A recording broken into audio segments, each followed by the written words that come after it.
बता देता हूँ, आपको साधक बनना जरूरी है। आप बिना साधक के अगर मैं कुछ नहीं बोलते हुए भी दे पाऊंगा तो आप नहीं प्राप्त कर पाएंगे, क्योंकि मैं मंत्र में बोलूंगा तो साधक शब्द उच्चारण करूंगा, तो साधक शब्द उच्चारण करूंगा तो फिर जो साधक होंगे उन्हीं को प्राप्त हो पाएगा। एक बात तो ये। दूसरी बात, आप कोई भी क्षण चूके नहीं। ये आपको और बता देता हूं कि ये क्षण अपने आप में मूल्यवान है, आज का दिन और कल का दिन और आज का प्रयोग और शाम का प्रयोग। और मैं इस प्रयोग को देने के बाद में आपको समझाऊंगा कि एकदम से उसी क्षण आपको क्या अनुभूति, कैसे अनुभूति होती है। फिर मैं आपको खुद को समझाऊंगा तो आपको एहसास हो जाएगा कि वास्तव में एक अद्भुत चीज आपने प्राप्त कर ली है, यह और शाम को दूसरे प्रयोग भी। इसलिए आपकी इच्छा हो वैसा आप करें, मगर मैं चाहता हूं कि इन होली के दिन अपने आप में चार्वाक और विश्वामित्र ऋषि जिस प्रकार से पूर्णता प्राप्त कर सके थे वैसे कुछ आप पूर्णता प्राप्त कर सके तो मेरे जीवन में उमंग और खुशी और मस्ती आ सकती है। अन्यथा फिर जीवन, मेरा और आपका जीवन, लेना और गुरु बनना और शिष्य बनना दोनों यूजलेस हो जाएंगे आपके प्रत्येक व्यक्ति के चेहरे पर और मन में और हृदय में और प्राण में और जीवन में। बस सब कुछ प्राप्त हो जाने की क्रिया हो जानी चाहिए। मैं 5 मिनट में, क्योंकि बस एक क्षण होता है, प्रेम का भी क्षण होता है। 5 साल मिले, प्रेम हुआ नहीं हुआ, एक क्षण, एक खटके से हो गया, हो गया। मीरा को कुछ हुआ नहीं हुआ। एक बार माँ ने कह दिया कि मीरा ने पूछ लिया 9 साल की उम्र में की थी कि शादी हो रही, बाल ढोल के बज रहे हैं, ये क्या हो रही है? माँ ने कहा शादी हो रही है। शादी क्या होती है? शादी ये होती है कि एक लड़के के साथ एक लड़की की फेरे खा लेते हैं तो उसकी पत्नी बन जाती है। तो फिर मेरा पति तुम ढूंढ के ला। तो कृष्ण की पूजा कर रही थी, तो उसने कहा ये बैठे तेरे पति। और कौन से पति? बस एक खटक लगी। उन्होंने कहा ठीक है, आज मेरे यही पति, आज से। उसके बाद में उसको दूसरा कुछ कहने का शब्द मिला ही नहीं, तो आपको दूसरा कहने की जरूरत भी पड़ेगी नहीं। एक खटक लगी जिंदगी में, एक बात कही और हो गई। एक कोई दीक्षा दे दी, एक प्रयोग कर दिया, हुआ और समाप्त हो गया।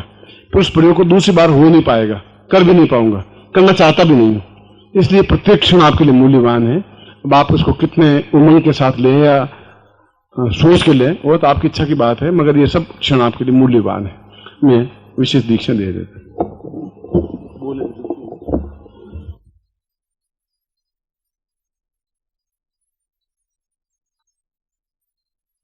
ये अपनी बातचीत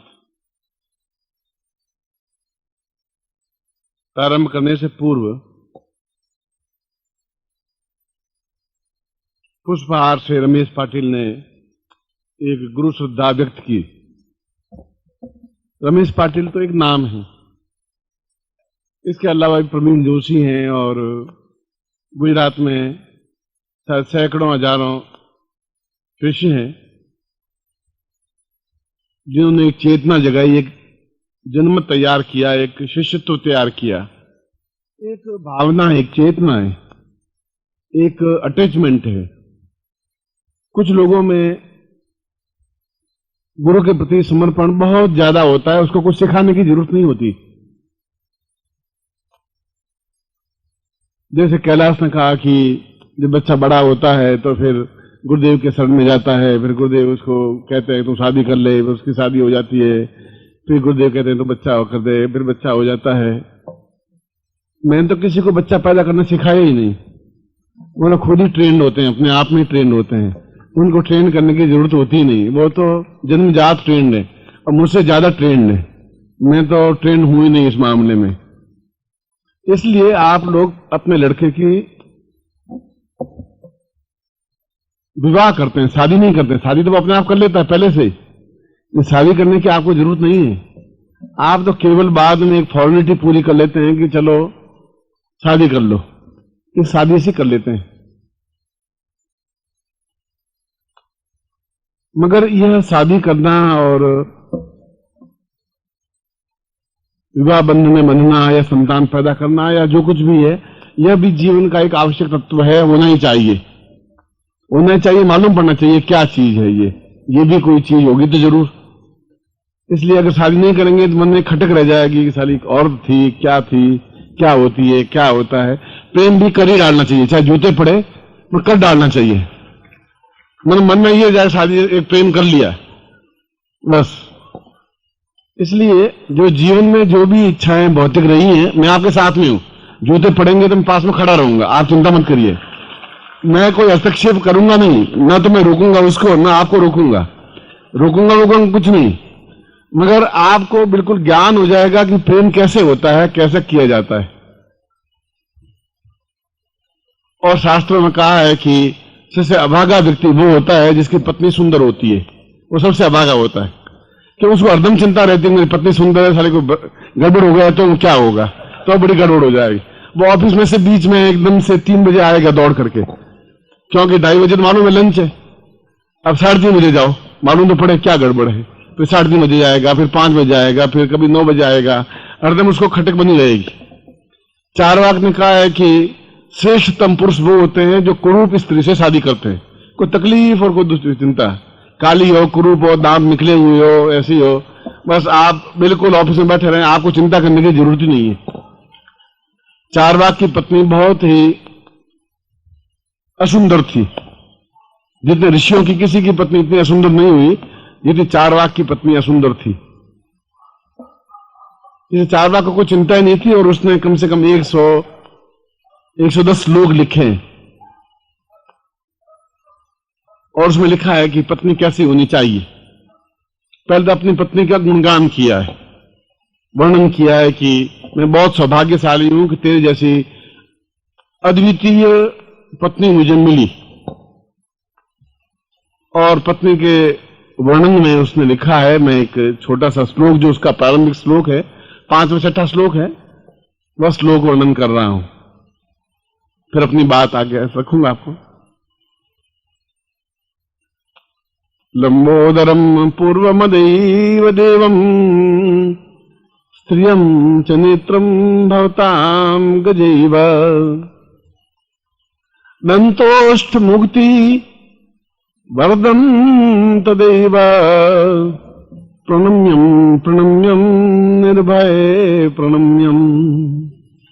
उसने कहा कि मैं तो बहुत सौभाग्यशाली हूं, मेरी स्त्री जैसी सुंदर स्त्री इस पृथ्वी पर एक ही पीस पैदा किया और फिर संचा तोड़ दिया।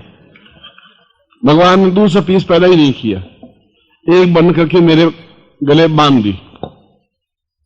उसने कहा मेरी पत्नी की कई विशेषताएं हैं, 108 विशेषताएं हैं, मैं तो केवल 5-6 विशेषताएं आपको बता देता हूं। अब मैं शिष्यों को कह रहा था, उसने कहा कि एक तो मेरी पत्नी केवल 3.5 फुट की है, इसलिए कोई चिंता है ही नहीं, पूरी लंबी चौड़ी है नहीं। दूसरी, मेरी पत्नी की दूसरी विशेषता यह है कि उसकी आंखें इतनी छोटी छोटी है कि पता ही नहीं पड़ता कि आंखें हैं कि नहीं, बस बहुत मीन सी आंखें हैं उसकी। तीसरी, मेरी पत्नी के होठ 1.5 फीट बाहर निकले हुए होते हैं, 1.5 इंच इतने लंबे चौड़े होठ निकले, ऊपर का होठ की नीचे का होठ भी। चौथा, फिर भी दांतों की इतनी विशेषता है कि होठों को तोड़ के भी बाहर निकले हुए 2 दांत। पांचवी, मेरी पत्नी की आवाज सुनने के बाद में आसपास के लोगों ने मकान छोड़ के चले गए, क्योंकि जब वो बोलती है तो या तो वो रुई ठूंसते हैं या फिर मकान तो पास में सब मकान सस्ते मिलते हैं, मतलब बाहर मकान मिलते हैं 150 रुपए और यहां मकान मिलते हैं 5 रुपए, क्योंकि मेरी पत्नी की वजह से ये सब कुछ हुआ, शिष्यों को आराम मिला है।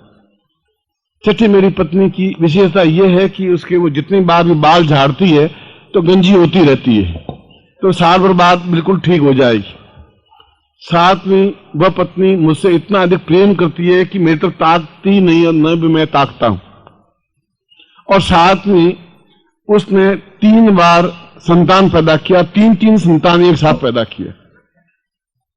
इसलिए मैं अपनी पत्नी को प्रणम्य करता हूं, और ऐसी पत्नी मिले, आपको भी मिले जो कुंवारे हों, ऐसा ही मैं आपको प्रणम्य करता हूं। अब आप खुद सोच लिए कि कहां आप कितने अभागे हैं, कैसी सुंदर पत्नी के लिए ढूंढ रहे हैं, और वो कितना चारवाक सुंदर है, अपना श्रेष्ठ है, कोई चिंता है, इनको फिक्र है, और सुंदरतम पत्नी मिली है। मगर उस सुंदरतम पत्नी को भी अद्वितीय 2 शब्द हैं, सुंदर और कुरूप। सुंदरता की कोई परिभाषा नहीं है, कुरूपता की कोई परिभाषा नहीं है। सुंदरता वह है जो अपने आप में एक पुरुष को अत्यंत श्रेष्ठतम लगे, वह सुंदर है। नारी सजती इसीलिए, सौंदर्य इसीलिए करती है कि कोई उसको एक कमेंट पास कर दे, कोई कह दे कि तुम बहुत सुंदर लग रही हो आज, बस उसके पूरा जीवन या पूरा दिन उसका बहुत अच्छा, आप पत्नी बहुत सुंदर शब्द के आए और आप ध्यान ही नहीं दो, तो वो कहते साला एक कैसा आदमी है साला, कुछ ये तो कहता है कि साड़ी अच्छी लगी यार तुझे, बहुत अच्छा पहना है, ड्रेस बहुत अच्छी पहनी है, तो बहुत अच्छी लग रही, कुछ तो बोले। ये तो साला ठूंठ है, बोलता ही कुछ नहीं है, ये तो साला गधा बीता है। और ऐसी स्त्रियां कहती है कि साहब आप कम से कम हमारी आलोचना करती रहती है, कभी पुरुषों की भी किया करो, उसको भी समझाया करो। इसलिए चार्वाक ने भी पत्नी के बारे में 100 से ज्यादा श्लोक लिखे। आप कम से कम 100 बार तो प्रशंसा कर ही लीजिए, 5 बार प्रशंसा कर लीजिए, मगर चार्वाक ने फिर भी उसको अत्यंत सुंदर बनाया, अद्वितीय बनाया। और सौंदर्य की परिभाषा काम शास्त्र में, काम प्रयोग में लिखी हुई है कि वह सुंदर हो, लंबे बाल हो, चेहरा हो, अंडाकार चेहरा हो, होठ हो, आंख हो, कान हो, क्या हो। और पुरुष के सौंदर्य के बारे में भी लिखा है। मैं इस प्रसंग को इसलिए छेड़ा है कि जीवन में जो कुछ न्यून है और जीवन में बहुत कुछ अच्छा है, न्यून को न्यून ही कहा जाएगा। अगर अभाव है तो उसको अभाव ही कहा जाएगा। जो पूर्णता है तो पूर्णता ही कही जाएगी। कहते पुत्र नहीं है तो पुत्र नहीं है। आप उसको जबरदस्ती गोद लेकर के भी पुत्र को फिर पुत्र नहीं कह सकते, वह उसका अभाव कहलाएगा। उस अभाव को दूर कैसे किया जाए, उस कुरूप स्त्री को या कुरूप पुरुष को, कई पुरुष ऐसे होते हैं जिनको देखने की इच्छा होती है कि वास्तव में पुरुष है, पौरुष है। अब तो देखने को कम मिलते हैं, मगर पौरुषता भी अपने आप में एक सौंदर्य है। एक एहसास होता है कि पुरुष सौंदर्य है। अब तो जो पुरुष हैं वो पुरुष हैं या अर्धनारीश्वर हैं, दोनों में से कोई एक है। आधा तो उसका नारी का अंग है, आधा पुरुष का अंग है। गाल पिचके हुए हैं और आंखें दसी हुई हैं, चश्मा चढ़ा हुआ है, ऊंचा नीचा करता रहता है। कोई लड़की को भी ढंग से देखने के लिए 3 बार चश्मे को ऊंचा नीचा करके देखना पड़ता है कि ये खड़ी कौन है। अब उसको पुरुष किस दृष्टि से कहा, किस साइड से पुरुष कहा जाए, मैं कुछ समझता नहीं हूं। फिर पुरुष का अर्थ क्या है, क्या मतलब पुरुष किसे कहते हैं? इसलिए यह भी अपने आप में सुंदर और सौष्ठ, बुद्धिमान, योग्य, चतुर, बात को समझने वाला और जीवन में सब कुछ प्राप्त कर लेने की क्रिया वाला पुरुष कहलाता है।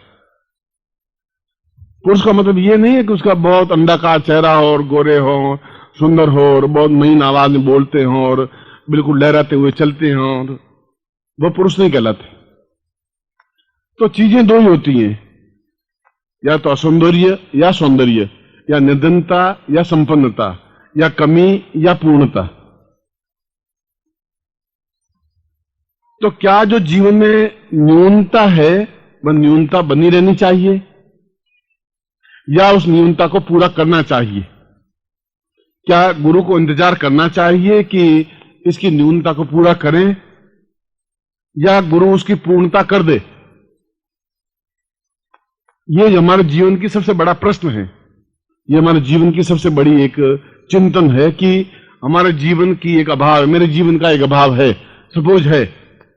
अगर है तो मुझे गुरु को कहने की जरूरत नहीं पड़नी चाहिए। गुरु को ध्यान रखना चाहिए कि अगर मेरे जीवन की कोई न्यूनता है तो मुझे गाइड करे, मुझे सलाह दे, मुझे मार्गदर्शन करे और फिर अपने प्रयत्नों से उस कमी को दूर कर दे। मगर तब हो पाएगा जब मैंने सुबह बताया कि आपके और मेरे प्राणों का आपस में समावेश होगा, संगम होगा, एक दूसरे का अटैचमेंट होगा, एक दूसरे के प्रति सन्निहित होंगे। और एक दिन में कोई घटना घटित होती नहीं। किसी चीज के लिए, किसी प्रकृति के लिए जितना समय लगेगा उतना समय लगेगा। कोई चीज के लिए 2 दिन लगेंगे तो 2 दिन लगेंगे, 5 दिन लगेंगे तो 5 दिन लगेंगे। मगर गुरु की भी मर्यादा है, शिष्य की भी मर्यादा है। शिष्य की मर्यादा यह है कि उसके चेहरे से गुरु भांप ले कि इसके जीवन में न्यूनता क्या है, क्या कमी है।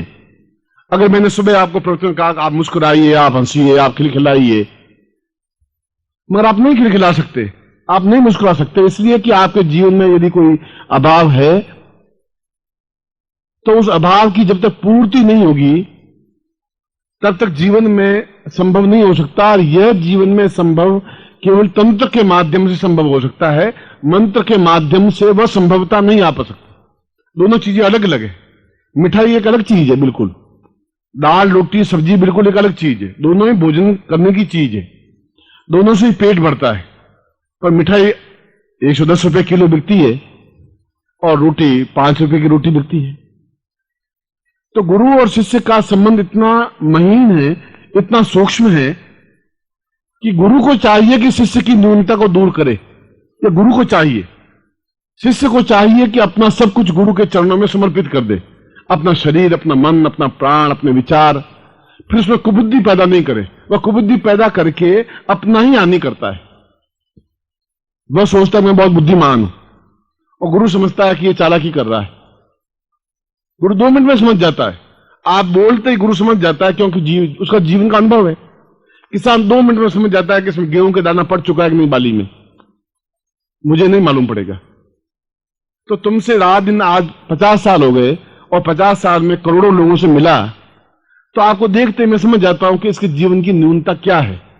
मगर साथ में तराजू वह भी मुझे लेना पड़ता है कि इसका योगदान कितना है गुरु के प्रति, मेरे प्रति समर्पण कितना है, मेरे प्रति अटैचमेंट कितना है।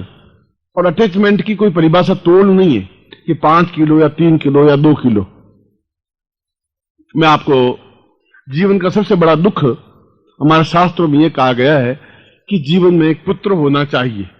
मैं कई उदाहरणों में से एक उदाहरण दे रहा हूं। धन होना चाहिए, मान सम्मान, पद प्रतिष्ठा, ऐश्वर्य, भोग विलास, पूर्णता, सफलता, पौरुष, सुंदरता, सुंदर पत्नी, और जीवन की सारी इच्छाएं, चाहे वह भौतिक हो चाहे आध्यात्मिक हो, सब कुछ होना ही चाहिए। अगर नहीं है तो फिर पूर्णता नहीं है, कहीं न कहीं अभाव है। वो अभाव है आपकी बुद्धि की तीव्रता से। आप उस तराजू पे गुरु को नहीं तोल सकते जिस तराजू पे बाजार में किसी व्यक्ति को तोलते हो। किसी कस्टमर को जिस ढंग से यूज करते हो उस ढंग से आप गुरु को यूज नहीं कर सकते, और यूज करते हैं तो फिर आप खुद ही उसमें घाटा खाते हैं। अगर मैं अपने गुरु के प्रति छल करूंगा तो गुरु बोलेगा तो नहीं, मगर मुझे वह चीज प्राप्त हो ही नहीं सकती। यदि मैं अपने आप को सरेंडर करूंगा गुरु के सामने, यदि मैं अपने आप को पूर्णतः न्योछावर कर दूंगा, तो मुझे फिर कहने की जरूरत नहीं है, फिर मुझे इनसे प्रार्थना करने की जरूरत नहीं है कि गुरुजी मेरे धन का अभाव है, या मेरे जीवन की ये न्यूनता है, या मैं वृद्ध हूं, या मैं कमजोरी है, या मैं पौरुषहीन हूं, या सुंदर नहीं हूं, या कुरूप हूं, या शादी नहीं हो रही है। ऐसे जीवन की इच्छाएं तो हैं ही। और इच्छा विहीन पशु, पशुओं की कोई इच्छा नहीं होती। पशु जाता है जंगल में और चर करके वापस खूंटे पे आके बन जाता है, उसकी कोई इच्छा होती ही नहीं। इच्छाएं तो हमारी होनी ही चाहिए, मैं ऐसा नहीं कह रहा हूं आपकी इच्छा नहीं हो, मगर उसका अतिक्रमण करना कि आपको अपने जीवन में 50 लाख रुपए की जरूरत है और आप चाहे मुझे 5 करोड़ रुपए मिले, 50 करोड़ रुपए मिले, वह आपकी एक वासना है। आपके 5 लाख रुपए 25 लाख रुपए बहुत है। रोज आप 5,000 खर्च करेंगे तो भी आपका जीवन कट जाएगा। फिर आप अपने लिए पैदा करें, फिर बच्चों के लिए पैदा करें, फिर पोतों के लिए पैदा करें, फिर पोतियों के लिए पैदा करें, फिर पत्नी के लिए पैदा करें, और करते ही रहें। वह जीवन की एक अभाव है, वह जीवन का एक घटियापन है। इसलिए मैंने कहा कि गुरु और शिष्य का जो संबंध है वह समर्पण और प्राप्ति करने की प्रक्रिया है। आप समर्पण करें, कितना करते हैं वो आप पे डिपेंड है। आपकी बुद्धि भ्रष्ट है तो समर्पण करते समय भी बुद्धि आपको रोकेगी, नहीं कर पाएंगी, और गुरु 2 क्षण में भांप जाएगा कि ये चालाकी कर रहा है या केवल ऊपर से ही गुरुदेव की जय बोल रहा है। वो बोलेगा नहीं, बोलने से उसकी गरिमा घटेगी। बोलना क्या है, पर वो समझ जाता है कि यह क्या चीज है, यह क्या मुंह से बोलता है, या अपने आप में समर्पित करता है, या अपना सब कुछ देता है, या मेरे चरणों में समर्पित है, या केवल ऊपरी दिखावा है। तंत्र के माध्यम से टोटल असंभव कार्यों को, कि जो जीवन में संभव नहीं है, यह हो ही नहीं सकता, वह तंत्र के माध्यम से हो सकता है। और तंत्र कहने के पीछे मेरा यह नहीं है कि कोई शमशान में जाए और कोई शमशान की साधना करे, या कोई कपाल साधना करे, या खोपड़ी की साधना करे, ये तंत्र है ही नहीं। ये ऐसा शास्त्रों में कहीं लिखा ही नहीं है। तंत्र तो अपने आप में एक वृत्ति है, एक साधना है, एक क्रिया है, एक मनोवृत्ति है, एक चिंतन है। मंत्र को करने की एक पद्धति है। भोजन कैसे किया जाए इसकी आप देखेंगे, दो आदमियों को भोजन करते समय तो दो आदमी अलग अलग तरह से भोजन करेंगे। एक आदमी ऐसा भोजन करेंगे जहां इच्छा ही नहीं होती उसके पास भोजन करने की। एक आदमी इतना सुरुचिपूर्ण ढंग से भोजन करता है कि उसके पास बैठने की इच्छा होती है। ये लड़की बहुत सुंदर होती है, उससे बात करने की इच्छा ही नहीं होती, चाहे वो सुंदर है। ये लड़की कम सुंदर है मगर फिर भी उसके जबान में, उसकी बातचीत में, उसके कहने के अंदाज में एक लोच होती है, एक अंदाज होता है, कहने की एक शैली होती है और इच्छा होती है कि इसके पास घंटे, 2 घंटे, 4 घंटे सुने। यदि आपकी आंख में कोई गड़बड़ नहीं है, कोई वास्ता नहीं है तो। और क्या ऐसा संभव है? मैं तो केवल आपको एक उदाहरण दिया है कि हमारे जीवन की जो भी आवश्यकताएं हैं वह होनी ही चाहिए, पूर्ति, और पूर्ति होनी चाहिए और अपने आप में पूर्ण सफलता प्राप्त होनी ही चाहिए। मैं आपको एक, आज वो अरुण आया है, अरुण खड़ा हो, इस समय इसकी उम्र 60 से ज्यादा है, शायद 62 होगी या 65 होगी या 64 होगी, अंदाजन इतनी है। और आपने इसको नहीं देखा होगा, 3-4 साल से नहीं देखा होगा। मैंने कहा अरुण तुम्हारे पुत्र होना चाहिए। उसने कहा गुरुजी पुत्र होने का तो सवाल ही नहीं है। आप भी वैसी बात कर रहे हैं कि पुत्र 55 साल की उम्र में, तो डॉक्टर भी मना कर देते, it's not fit for you that you would be earn a son. अब तो तुम्हारा संतान हो ही नहीं सकती। जब तुम 55 साल के हो गए हो तो तुम्हारी पत्नी 52 साल की तो हो ही गई होगी, 53 साल की तो हो ही गई होगी। ऐसे तो है नहीं तुम 18 साल के हो या तुम्हारी पत्नी 18 साल की हो। उसने कहा गुरुजी पुत्र, अब मेरे 2 लड़कियां हैं, बहुत हैं, और आपकी सेवा है वह बहुत है। मैंने कहा ऐसा कोई बात नहीं है, इतनी सेवा की है तो अगर संतान घर में पुत्र नहीं हो तो एक अभाव सा रहेगा, और मैं अपने आप में ग्लानि अनुभव करूंगा कि तुम्हारे घर में पुत्र नहीं है, या मैं ऐसा एहसास करता हूं। तुमने मुझे नहीं कहा है तुम्हारे पुत्र होना चाहिए, प्रयोग मैं करूंगा। आप मेरे पास केवल 20 मिनट बैठ जाएं और 20 मिनट के बाद में इस साल आपके पुत्र हो जाएगा। उसमें भी इसको विश्वास नहीं था, किसी को विश्वास आएगा भी नहीं, क्योंकि यह इतना ऐसा मसला है जहां विज्ञान अपने आप में फेल हो जाता है। 55 साल की अवस्था में, 58 साल की अवस्था में किसी के पुत्र हो, यह असंभव है। 55 साल की किसी स्त्री के पुरुष हो, पुत्र हो, संभव नहीं होता, असंभव होता है, क्योंकि उसका ऋतु धर्म समाप्त हो जाता है, वह अपने आप में बस समाप्त सी हो जाती है। वह भी इसने अविश्वास से नहीं किया, मगर इसको विश्वास नहीं हुआ कि ऐसा होगा भी। उसने कहा, मैंने कहा तुम परसों आना, दिल्ली की घटना है, तुम आना, कुछ उपाय करेंगे और तुम्हारे पुत्र हो ही जाएगा, तुम विश्वास चिंता मत करिए, और होगा, दीर्घायु होगा, यह भी तुम्हें बता देता हूं। बड़ा असंशय सा मन लिए हुए, इसके ऋण इतने मेरे ऊपर थे कि मैं जब भी दिल्ली जाता था तो सेवा करता था, बुलाता था, घर में रहता था, इसके घर में कई बार रहा। फिर मैंने अपना खुद का मकान ले लिया तो फिर वहां रहने लगा। आगे की बात ये खुद कहेगा। इन्होंने कहा पुत्र। मैंने कहा गुरुजी अब क्या आप कुछ मजाक कर रहे हो? अरुण देखो मैं एक बात कहता हूं, और ये शब्द मेरे कानों में आज भी गूंज रहे हैं कि पुत्र के बिना तुम्हारा जीवन पूर्ण नहीं कहा जा सकता, और यह मेरे लिए अपयश की बात होगी। देखिए इस सेंटेंस में, इस वाक्य में एक ही बात है कि इस गुरु का कितना अपनत्व अपने शिष्य के साथ है। आप छोटे गुरु हैं, आदर के प्रतीक हैं, इसलिए कि गुरु संतान है। लेकिन क्या मैं गुरु संतान नहीं हूं? क्या आप वो गुरु संतान नहीं बन सकते? मैं मानस पुत्र हूं गुरु का, और यदि गुरु को अपना मस्तक ऊंचा रखना है तो इस शिष्य का मस्तक भी गुरु को ही ऊंचा रखना पड़ेगा। यह मेरी जिम्मेदारी है ही नहीं। गुरु ने कहा तुम्हें तो पुत्र होगा और करना है। हंस पड़ा, पत्नी भी मेरी हंस पड़ी और बहुत ठिठोली करती है। आज भी जब हालांकि उसे विश्वास बहुत है और गुरुजी ने ठीक कहा कि मैं घर में जाकर बैठता था। हमारी सामर्थ्य उतनी नहीं थी, लेकिन पता नहीं कि दिल्ली में सैकड़ों हजारों शिष्य होने के बावजूद भी ये खिंचे से मेरे पास चले आते थे। और मेरी पत्नी जब ये तैयार होकर बैठते थे, एक पराठे जो इनको बहुत प्रिय है, जो इनकी महिलाएं शिष्य होंगी वो जानती होंगी, वो पराठे बना के और उनके ब्रीफकेस के ऊपर एक प्लेट में रख दिया जाता था, क्योंकि इनका जीवन व्यस्त था और तुरंत चले जाते थे। और ये बोलते थे, अरे तुम्हें तो अन्नपूर्णा सिद्ध है, तुम तो अभी मेरा पाँव दबा रही थी और अभी तुमने मेरे सामने में पराठे रखे। उसने कहा, अब लो, अब बेटा भी हो जाएगा तुम्हें। और उस वक्त मेरी बड़ी पुत्री का उम्र 19 वर्ष थे। आज वो 23.5 की है। इन्होंने कहा और ऑफ कोर्स क्रियाएं की गई। इन्होंने क्या किया वह मुझे पता नहीं, कुछ इन्होंने मुझे भी बतलाया करने के लिए, और 1 वर्ष में वो समय भी आ गया।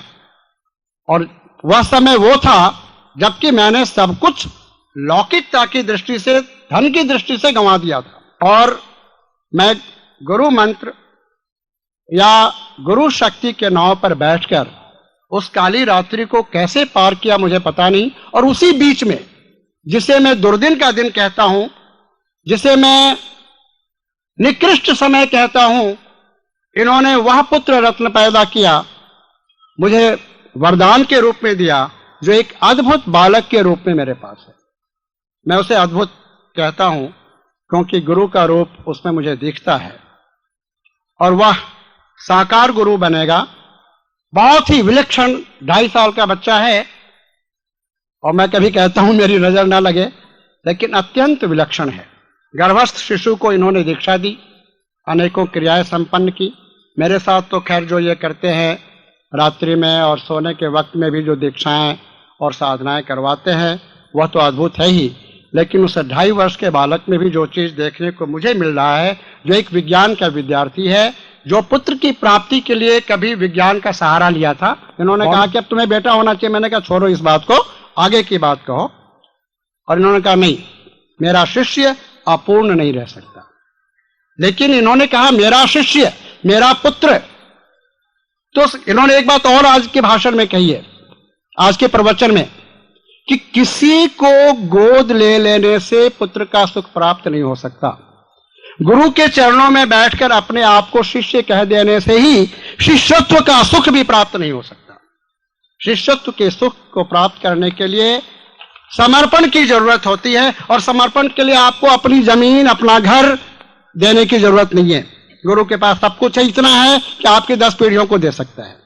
आपको कुछ देने की जरूरत नहीं है। समर्पण यहां से होता है, मन से, हृदय से नहीं, जिस पर मस्तिष्क का अधिकार है, नहीं, मन से। और मेरा ख्याल है कि शायद इस कार्य में मैं एक कदम आपसे आगे हूं, सिर्फ एक कदम। आज गुरु चरणों में मैं उपस्थित हुआ हूं, और एक ही मेरी प्रार्थना है कि शिष्य के जीवन को लौकिकता की दृष्टि से पूर्ण तुमने बनाया है, जिस पूर्णता की दरकार मुझे नहीं थी। मैं हिमालय का एक भटका हुआ योगी हूं, जो गुरु के किसी कठोर शासन की वजह से मुझे इस दुनिया में आकर उन समस्त क्रियाओं को करना पड़ रहा है, जिसे शायद कभी मैंने निकृष्टता की दृष्टि से देखा होगा। मुझे अच्छी तरह अनुभव है कि पिछले 300 वर्षों से तो मैं जुड़ा ही हूं। आगे की बात शायद गुरु जानते होंगे। उदाहरण देने की जरूरत नहीं थी, अरुण को खड़ा करने की जरूरत नहीं थी। ऐसे तो मैं अगर आप में से खड़ा करूंगा तो कम से कम 40 लोग खड़े हो जाएंगे, जिन लोगों को, जो पुरुष योग्य ही नहीं रहे थे फिर भी उनके संतान हुई। चाहे मैंने आयुर्वेद की उनको दवा दी या जो कुछ भी किया, ऐसे भी थे, ऐसे बैठे हैं जिनके पास खाने के लिए रोटियां नहीं थी, और आज वे अत्यधिक संपन्न हैं, इतने अधिक संपन्न हैं कि वे अकेले ही कम से कम 40 शिविर लगा सकते हैं।